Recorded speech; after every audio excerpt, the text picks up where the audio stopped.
sekolah basket di Bandung, bapak-bapak itu cerita peserta apa namanya muridnya naik 3 kali lipat setelah FIBA Asia Cup, 3 kali lipat naiknya gitu. Terus ya udah lanjut semua, digulung semua momentumnya tahun depan sampai Piala Dunia.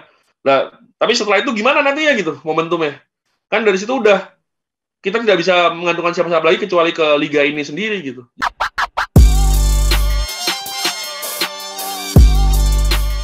Halo semuanya. Oi, Mas. Oi. Wah, parah loh. Ini lagi lihat update-nya IBL gua. Woi. Update apa? Draft. Apaan sih? Iya, draft. Oke, ada jagoan lo di situ. Anjir, Jawa Timur, tapi gua belum pernah lihat sih. Terus lu jagoinnya gimana? Ya pemain yang udah ada lah. Kan ada pemain yang udah ada kan. Yang penting sesama Jawa Timur gitu ya, didukung gitu ya. Ya. Ini pas banget nih. Kita hari ini tanpa bintang tamu,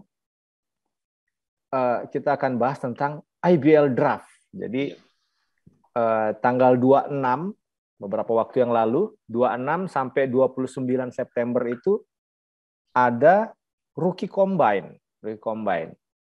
Jadi Rookie Combine itu pesertanya 32. 20 itu pemain calon 32 rookie. Orang ya? 32 pemain, ya, calon 32. Jadi 12 itu rookie rekomendasi. 20 itu adalah pemain nantinya newcomers. Ya, betul, newcomers yang nantinya bisa di-draft oleh 15 tim IBL. Tim IBL itu ada 16, satunya Indonesia Patriots. Jadi kita sebut 15 saja. Oh gitu. Nah, kita di main basket ini kan selalu concern gitu, selalu memberi perhatian lebih terhadap draft, terhadap pemain debutan, yang mana sebenarnya kan kita ini selalu relatif nggak begitu setuju ya sama konsep ini, bahkan tidak setuju sama konsep draft. Nah, teman-teman di Main Basket Podcast hari ini tuh kita mau jelasin nih kenapa kita nggak srek gitu sama konsep draft. Jadi kita mau jelasin semuanya. Ini gue mulai dulu aja ya. Dan jelasin rookie rekomendasi itu apa? Jadi cerita singkatnya draft itu dimulai pada tahun 2018. 2018 dimulai. Waktu itu ada draft, lalu kemudian 2019 itu ada namanya berkembang lagi namanya ada rookie rekomendasi gitu. Jadi kayaknya ya waktu itu tuh kurang lebih adalah ketika draft tim-tim itu sebenarnya masih nyimpen pemain, dan ketika ada aturan draft dia nggak boleh pakai pemainnya.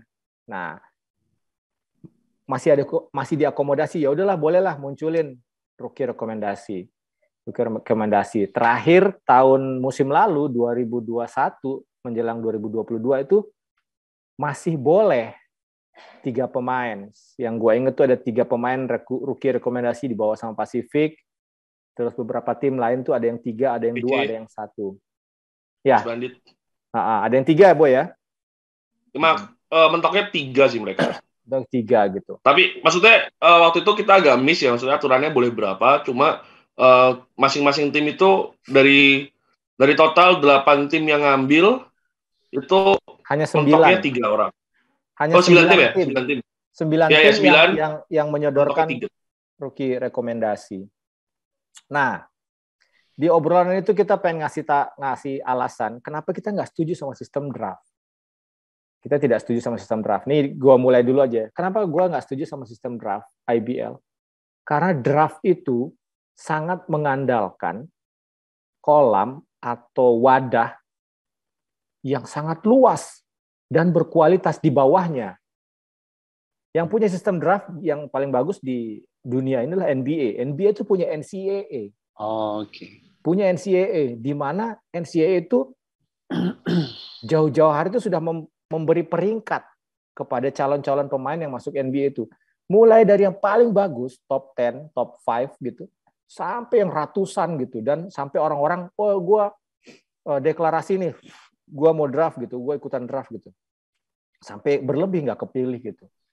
Nah, gitu Dan di luar NCAA juga masih. Dan di luar NCAA, betul. Ada orang-orang dari luar negeri gitu ikutan draft tanpa ikutan NCAA. Nah, di kita tahun ini aja itu ada hanya 20 pemain. Draftnya itu rencananya nanti tanggal 7 Oktober 2022. Hanya 20 pemain yang mau di draft. Kalau 15 tim, berapa mana 15? 15 tim, artinya kan 15-nya udah kepilih gitu. 75% kepilih. Tanpa tahu, oke tahu sedikit lah ketika ngelihat rookie combine, kualitasnya seperti apa. Terus klub-klub harus dipaksa menerima itu. Itu pertama.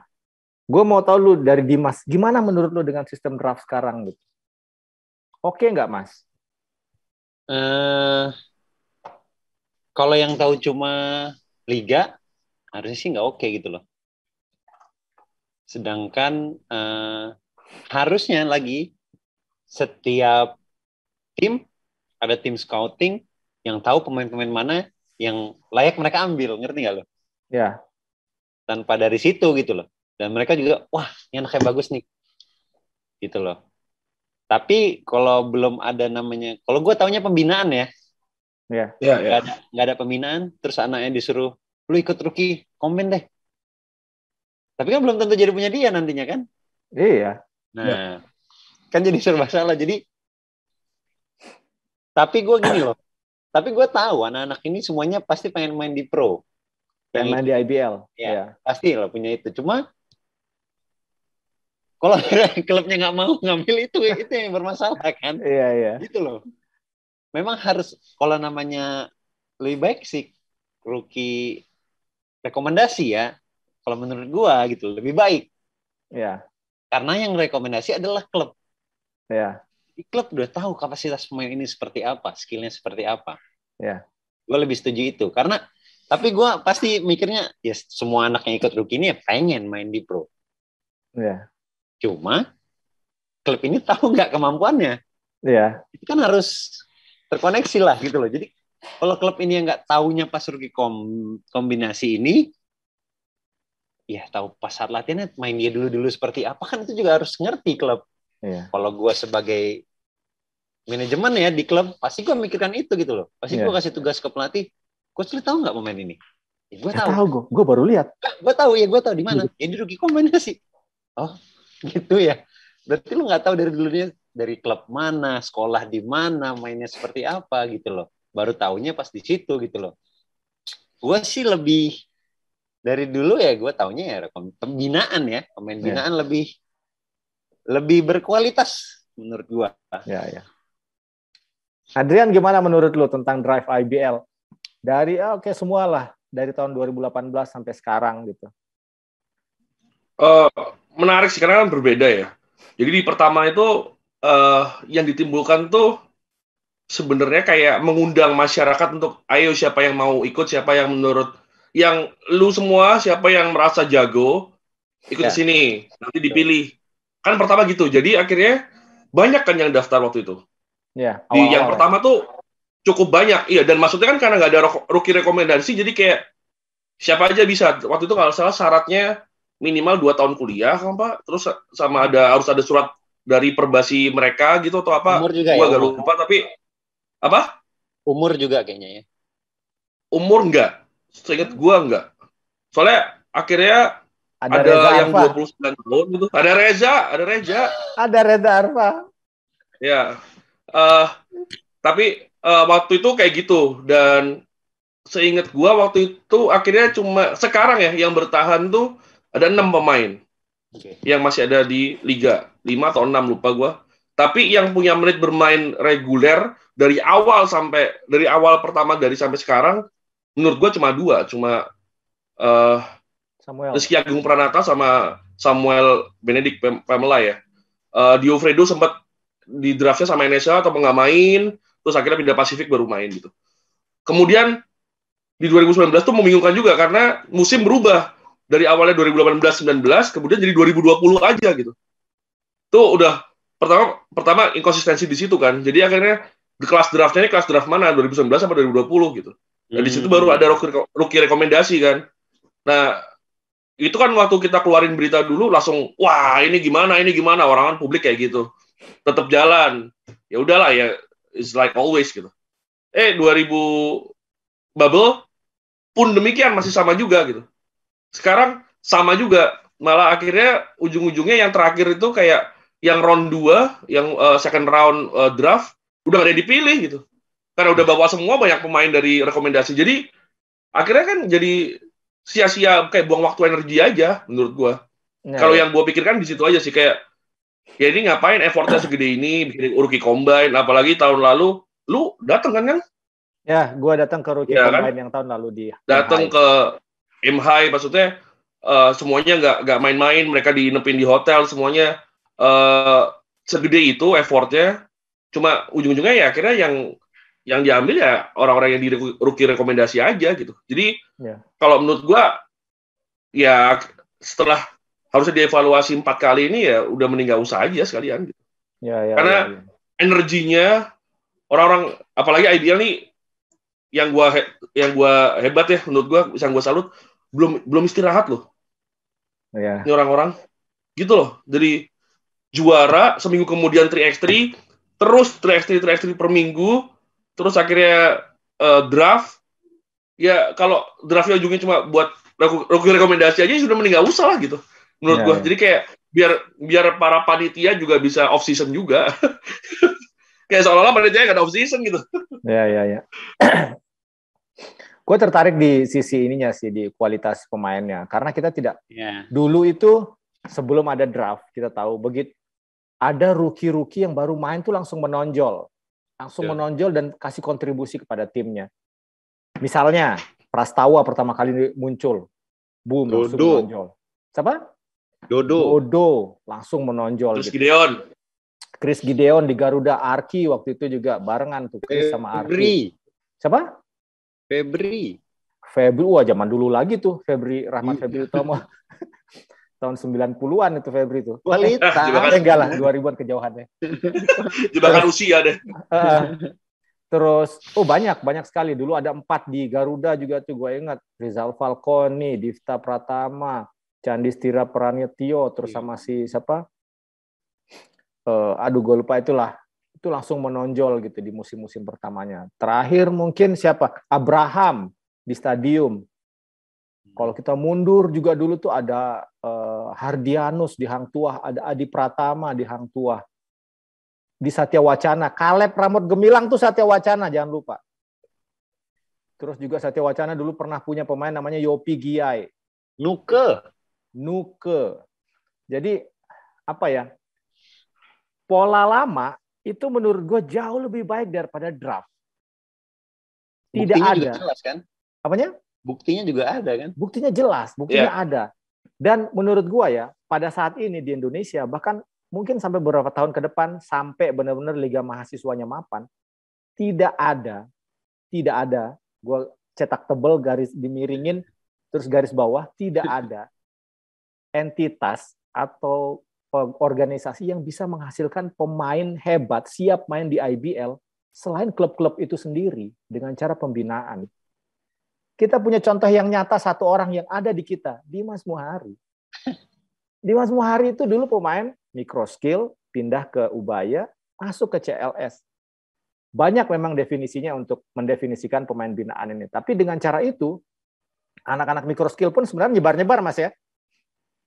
Dan jadi semua di klub-klubnya. Ada Wijin, ada Popo, beda-beda klub tuh. Ada Dimas paling banyak di CLS tentunya. Nah, itu adalah alasan kenapa menurut kita di main basket belum siap draft IBL, mending pakai cara lama aja dulu. Kalau memang mau draft nantinya, ya siapin prasarana infrastruktur di bawahnya, yaitu Liga Mahasiswanya. Dan tidak mudah.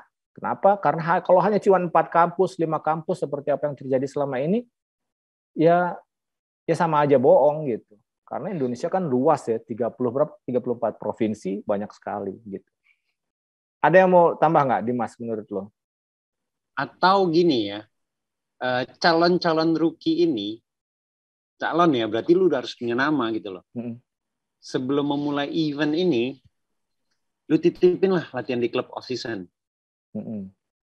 Mungkin, ini masih mungkin ya. Ya. Kalau lu masih mau menjalankan ini. Di semua klub lah. Sebentar di NSA, sebentar di PJ, sebentar di SM. Baru, ya di off-season lah. Sebelum event ini ya, baru lu masukkan ke... nah, jadi kan semuanya tahu nih. Ya. Kalau memang lu nggak mau pembinaan. Oh iya. Atau setelah coba nih, atau ngomong, ya ini nggak usah diikutin rookie combine lah, gitu loh. Ya. Masih belum sanggup. Kan udah jelas. Ya. Ini ide aja ya, tapi memang butuh effort ya kalau lu masukin setiap ini. Dan kalau memang ada yang siap, nah ini siap nih buat ikut rookie. Jadi semua tim tuh berebut buat anak ini gitu loh. Jadi ada value-nya anak ini gitu loh. Dia latihan keliling gitu ya? Iya, menurut gua latihan keliling. Jadi semua coach tahu, oh anak ini jago ini jago ini jago. Kan ya seperti gue bilang awal, ada coach tuh yang nggak tahu ini siapa gitu loh. Ya. Dan ada sorry. Gue setuju sama ini. Dan inilah yang dilakukan dulu, Mas. Kalau dulu namanya try out, tau gak lo? Iya. Gue try out di SM, gue try out di PJ, gue try out di CLS. Apakah langsung otomatis gitu? Enggak, gue lagi mikir-mikir. Enggak, belum tentu. Iya. Gue inget obrolan sama beberapa pemain dulu. Lu try out di sana, lu udah pasti di sana. Enggak. Soalnya gue juga besok mau try out di Aspak misalnya. Tapi bukan berarti dia kemudian dikontrak sama Aspak. Dia pun mikir-mikir. Gue lagi nimbang-nimbang yang mana yang. Dan itu kultur kita dan menurut gue ya bagus gitu. Bukan sesuatu yang tidak bagus. Itu udah dilakukan sama, kalau sebut nama aja Yogi Da Silva. Yogi dulu begitu ya. Dia kemana-mana, ke klub mana.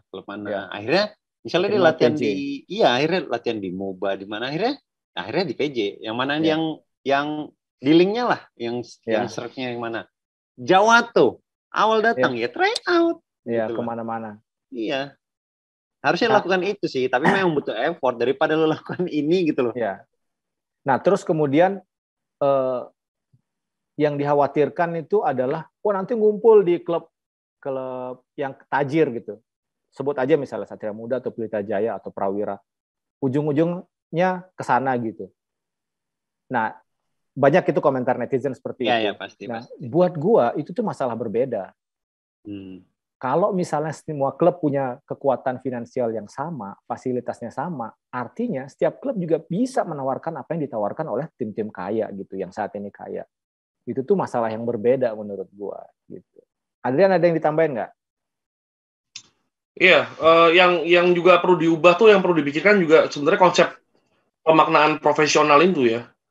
Soalnya ini selalu jadi concern gua sih, karena sekarang klub profesional tuh bayarin kuliah kan. Jadi itu juga yang menurut gue bikin liga mahasiswa pun akhirnya nggak bisa kemana-mana juga.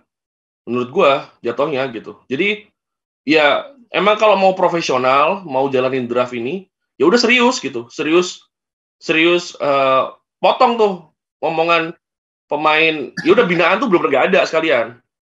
Nggak ada sekalian, dan nggak ada juga tuh konsep bayarin kuliah dia gitu.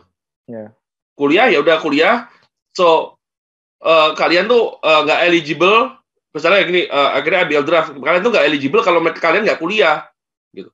Jadi yang berlomba tuh ya kampus-kampus itu cari ya program mereka masing-masing gitu, ikutin masing-masing lah. Kalau ternyata peminatnya belum ada nih, lah itu duit yang dipakai buat rookie combine, biaya buat rookie combine, kasih tuh ke kampus-kampus mana yang belum ikut, misalnya belum ada program itu, nanti kita kasih ya bahasa andalan Indonesia, subsidi apa gitulah.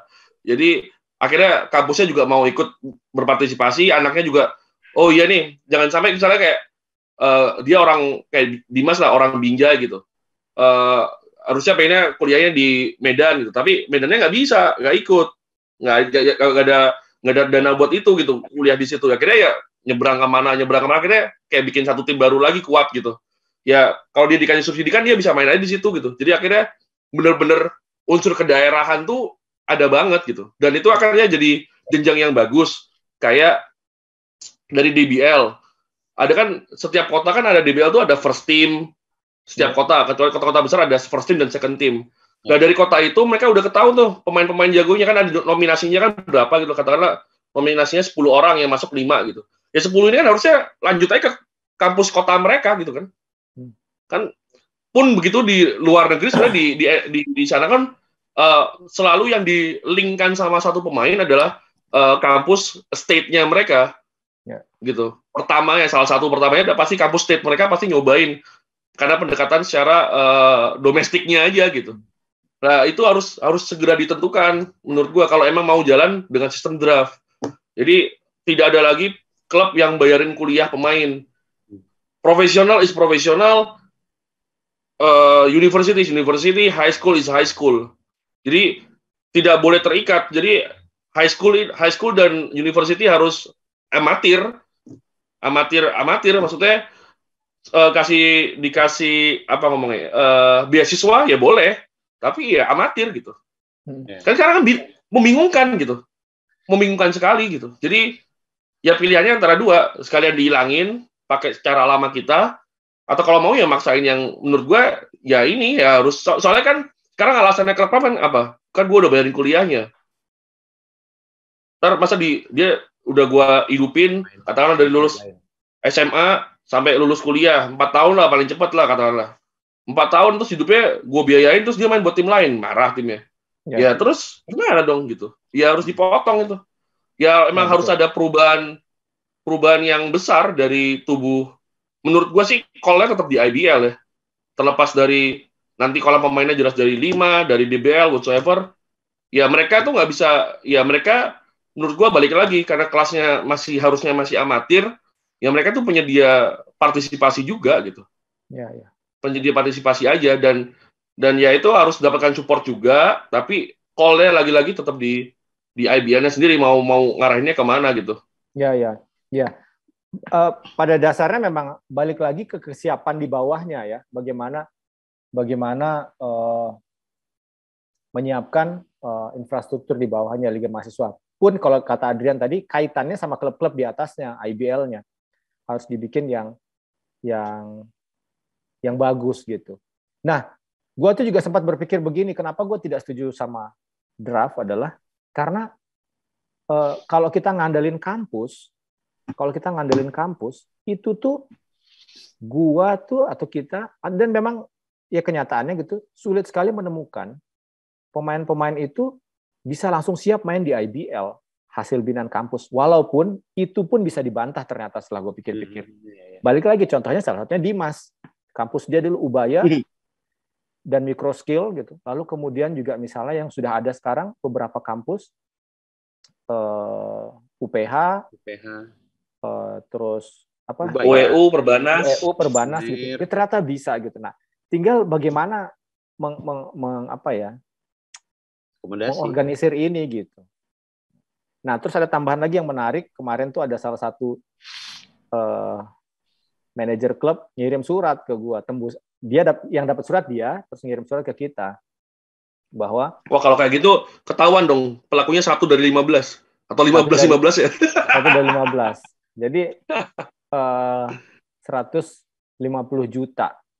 Jadi kalau misalnya ada sebelumnya sebelumnya itu ada keluar berita di iblindonesia.com bahwa tahun ini tuh rookie rekomendasi itu hanya 1 per klub. Gue mikir, waduh, cuma 1 per klub. Sementara cuma ada 12 rookie rekomendasi, dan itu belum tentu 12 itu berasal dari 12 klub. Kayaknya ada 1 klub ngirim 2 atau 3 pemain. Dari situ aja tuh gue udah mikir, ini tim-tim lain nggak niat cari pemain, regenerasi atau cari pemain apa gimana gitu. Tapi kemudian malamnya dapat surat itu bahwa tahun ini ternyata 3 tahun yang lalu, tahun 2019 itu sudah pernah terjadi kesepakatan antara Perbasi, IBL, dan klub-klub IBL bahwa tahun 2022 ini sudah tidak ada lagi rookie rekomendasi. Jika lu mau tetap ada rookie rekomendasi, lu harus bayar ke Perbasi 150 juta. Gua, mau bilang aneh? Per pemain. Per pemain. Mau bilang aneh? Ya nggak aneh, udah disepakati sama tiga entitas ini gitu. Tapi juga, dulu mikirnya gimana? Nah, gue tuh mencoba mengasumsikan, jangan-jangan dulu itu ekspektasinya setelah 3 tahun adalah sudah mapan sistem draftnya. Udah bagus-bagus. Jadi lu klub-klub tuh sudah nggak perlu mikirin sumber pemain baru. Sehingga, ya, pemain terbaik tuh sudah ada di rookie combine atau di draft. Jadi Nggak perlu bikin rookie rekomendasi. Kalau lu masih mau maksa, iya. Kalau lu masih mau maksa rookie rekomendasi, boleh, tapi lu bayar. Tapi kan itu asumsi gua. Tapi kan kenyataannya ya enggak gitu. Uang rookie-nya aja cuma 20, yang di combine 12 gitu yang dari rekomendasi. Gimana? Ada tanggapan nggak lu berdua? Kalau gue ngerasa si nggak adanya rookie combine ini, si klub juga punya pemain banyak sebenarnya, menurut gue ya. Iya betul. Gitu loh, punya pemain banyak yang siap regenerasi. Menurut gue ya, sejauh ini memang klub ngomong bilang, kekurangan pemain. Maksudnya kekurangan pemain itu adalah pemain yang siap. Bukan nggak adanya dia pemain, ada, cuma nggak siap gitu loh. Ya. Sejauh ini ketemu beberapa coach klub, pemain gue nih masih kurang nih. Tim gue dalam hati gue, kayaknya lu banyak pemain gitu loh. Kenapa lu bilang kurang? Ternyata maksudnya dia adalah yang siap buat main ke IBL gitu loh. Jadi daripada dia nyari-nyari lagi ya, mendingan pemain yang memang latihan sama klub ini yang sudah jadi practice player yang mungkin ada di roster tapi belum main sama sekali. Ya udah itu aja gitu loh. Ataupun kalau rookie nggak ada di roster ya, pemain yang memang practice player, real practice player yang masih kuliah lah, mungkin dibiayain kuliahnya. Ya itu aja lah gitu loh. Jadi ya tapi udah ada kesepakatan itu ya, gue bingung juga ya. Iya. Karena emang menurut bukan duit kecil juga loh. Itu gue akar masalah di situ. Benar kata lu, Mas. Jadi sebenarnya kan dulu itu hampir semua klub itu punya pembinaan. Iya banyak. Entah itu akademi ya, entah dia titipin ke kampus mana, entah dia kerjasama sama klub amatir mana. Ada kerjasama gitu, sehingga mereka bisa memantau kualitasnya. Betul. Dan itu tuh sangat baik ya. Misalnya begini, klub itu punya kemampuan untuk datengin pelatih jago dari luar negeri. Dan itu bisa dia pakai untuk pemain-pemain junior mereka gitu. Nah sekarang lu punya pemain junior, tapi nggak boleh lu pakai gara-gara ada IBL draft. Ya bingung gitu. Terus ngapain gue punya akademi kalau kayak gitu? Ngapain gue harus membina pemain kalau kayak gitu? Akhirnya apa? Ketakutan gue adalah ke depan ya makin turun kualitasnya IBL gitu.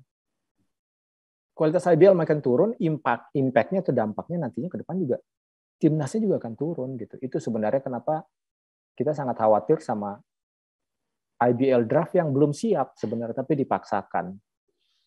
Ada tambahan nggak, Adrian? Iya, balik lagi sih di sini emang apa ya? Jangan salah kaprah bahwa kami ini inginnya memang ya IBL ini memang bisa segera memenuhi sebutan profesional itu gitu loh. Ya. Kan per tahun berapa tuh masuk harus semua jadi PT gitu, iya kan? 2017. Untuk mendukung sebutan profesional itu, tapi itu tadi semuanya masih jauh dari profesional dan menyulitkan sekali gitu loh untuk berkembang ke sana gitu. Jadi tantangannya emang ya harus segera diambil langkah-langkah konkretnya menurut gua gitu. Soalnya udah berapa berarti? 7 tahun. Ya. Udah 7 tahun jalan gitu. Jadi memang ya kemarin ada yang nanya ke gua, gimana menurut lu industri basketnya gitu. Industri yang mana pertanyaannya gitu. Ya. Kan gue juga bingung kan jawaban industri mana. Penontonnya ada, bener penontonnya ada. Penontonnya rame, iya selalu penontonnya rame, nggak ada yang nggak rame. But is that profitable? Ya. Gitu. Pertanyaan kan di situ gitu. Dan semua itu saling berkaitan semuanya gitu. Saat ya itu tadi balik lagi ke gue, pemain-pemainnya gimana. Kalau saat kita punya pemain bagus, otomatis pertandingannya jadi bagus. Pertandingan yang bagus membawa penonton yang banyak. Penonton yang banyak membawa duit yang banyak. Menutup biaya operasional. Jangan-jangan membawa untung. Kan harusnya kayak gitu tujuannya. Tapi kalau dibuat kayak gini kan, jadinya yang masuk di kolam, pemainnya sembarangan bisa-bisa gitu. Iya. Lama-lama. Terus akhirnya, tapi harus diambil, karena harus diambil. Karena ada aturan harus diambil. Pertandingannya jadi tidak bagus gitu. Ataupun kalaupun pertandingannya tidak bagus, penontonnya semakin dikit. Penontonnya semakin dikit, ya nggak jalan juga duitnya. Akhirnya memilih cara lain untuk membaguskan pertandingan ini adalah mendatangkan pemain asing. Dengan pemain asing pakai duit lagi, subsidi lagi. Subsidi terus biaya penginapan dikasih ke tim lagi. Boncos lah lagi.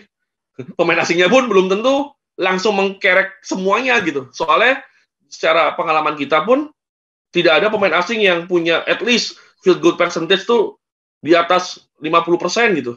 Ya. Nggak ada juga. Even free throw-nya aja nggak ada yang 80% gitu. Terus gimana lagi gitu? Ya lama yang gue khawatirkan adalah kehilangan penonton-penonton yang setia sebenarnya. Kalau penonton baru mungkin bisa hadir kayak terobosan-terobosan dengan public figure yang kemarin kan jelas tuh. Oh iya rame semakin seru. Iya, setuju gue. Dan gue seneng maksudnya wah bisa sampai ke sana ya gitu spread-nya gitu. Oke gitu. Tapi penonton yang setia yang tahu basket banget lama-lama kan juga kok kayak gini ya pertandingannya gitu. Yeah. Yang berbahaya kan di situ dan akhirnya ujung-ujungnya ya kembali lagi jangan-jangan nanti kembali lagi ke ground zero lagi kita gitu. Yuk kita bangun lagi dari awal gitu. Sayang gitu apalagi sekarang kan momentumnya lagi dapat semua gitu. Yeah. Jadi FIBA Asia Cup sudah lewat dan hype-nya menurut gua masih ada banget. Dan bahkan kemarin tuh ada waktu kita di Bandung ada cerita sekolah basket di Bandung, bapak-bapak itu cerita muridnya naik 3 kali lipat setelah FIBA Asia Cup. 3 kali lipat naiknya. Gitu. Terus ya udah lanjut semua digulung semua momentumnya tahun depan sampai Piala Dunia. Nah, tapi setelah itu gimana nantinya gitu momentumnya? Kan dari situ udah kita tidak bisa menggantungkan siapa-siapa lagi kecuali ke liga ini sendiri gitu. Jadi emang harus liganya ya kita di sini memberikan view lain lah yang mungkin bisa dipertimbangkan untuk kedepannya ya. Kalau emang draft ini masih tidak memungkinkan ya udah balik lagi ke cara Dimas masuk ke liga aja udah. Ya. Gak ada lagi. Oke, guys.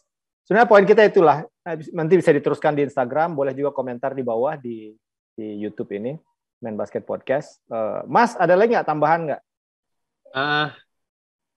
Gue bakal setuju adanya IBL Rookie Combine ini. Pemain IBL Drive, pemain-pemainnya scouting by seluruh coach di IBL. Gue bakal setuju itu karena setiap coach pasti tahu kebutuhan timnya seperti apa. Jadi nggak asal ada pemain yang mau. Memang semua pemain ya anak kuliah disuruh main, mau main IBL, mau pasti gitu loh. Tapi kan orang mau. Ada pegawai BUMN ngechat gua, Mas gua kepikiran ikut IBL draft, bayang nggak? Iya makanya.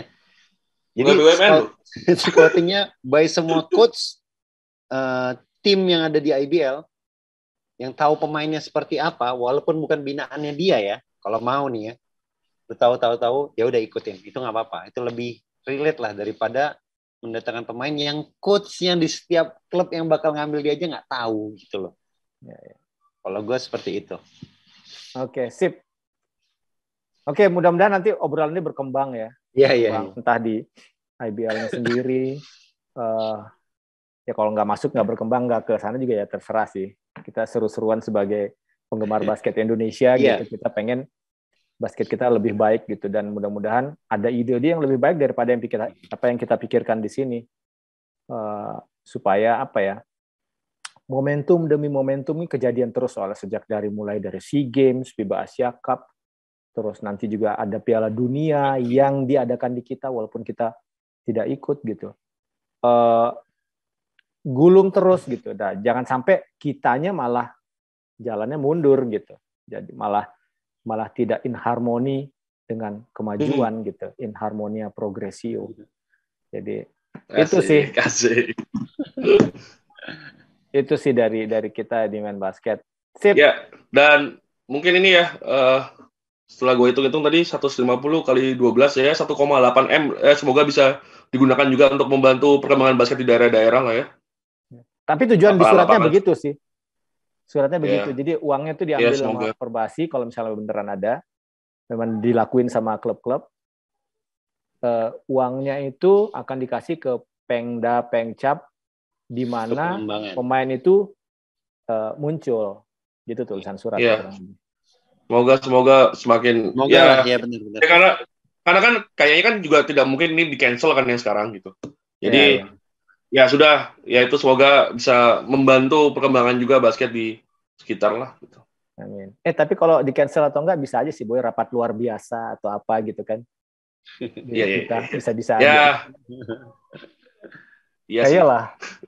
Iya sih. Oke, sip. Dimas, tambahan nggak Mas? Kakak Dimas. Udah cukup. Oke, itu edisi Main Basket Podcast kali ini. Tadi kita belum buka, itu dia Main Basket Podcast edisi kali ini. Ini akibatnya satu hari syuting 2 kali. Sip, satunya sama siapa ya? Satunya nanti misterius. Muncul duluan yang ini tuh abis ini kayaknya. Salah satu pemain legendaris Indonesia. Gua dong. Hah? Gua dong. Ya, itu jangan bocorin rahasia. Enggak. Tapi yang pernah juara. Oh, yang pernah juara. Dimas pernah juara turnamen tapi. Preseason pernah. Preseason aja. Sama juara Libama, pas banget tuh sama yang kita omongin. Ya, itu dia. Mas, tutup Mas.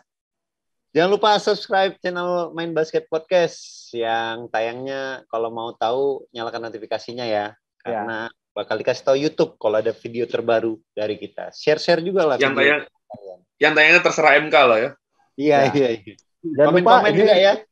Rekomen tren terbaru topi mancing. Topi mancing yang dipakai siang-siang bolong. Kita terinspirasi dari Gustaf. Ada salah satu petinggi liga. Oke, thank you guys. Assalamualaikum warahmatullahi wabarakatuh. Salam. Sip.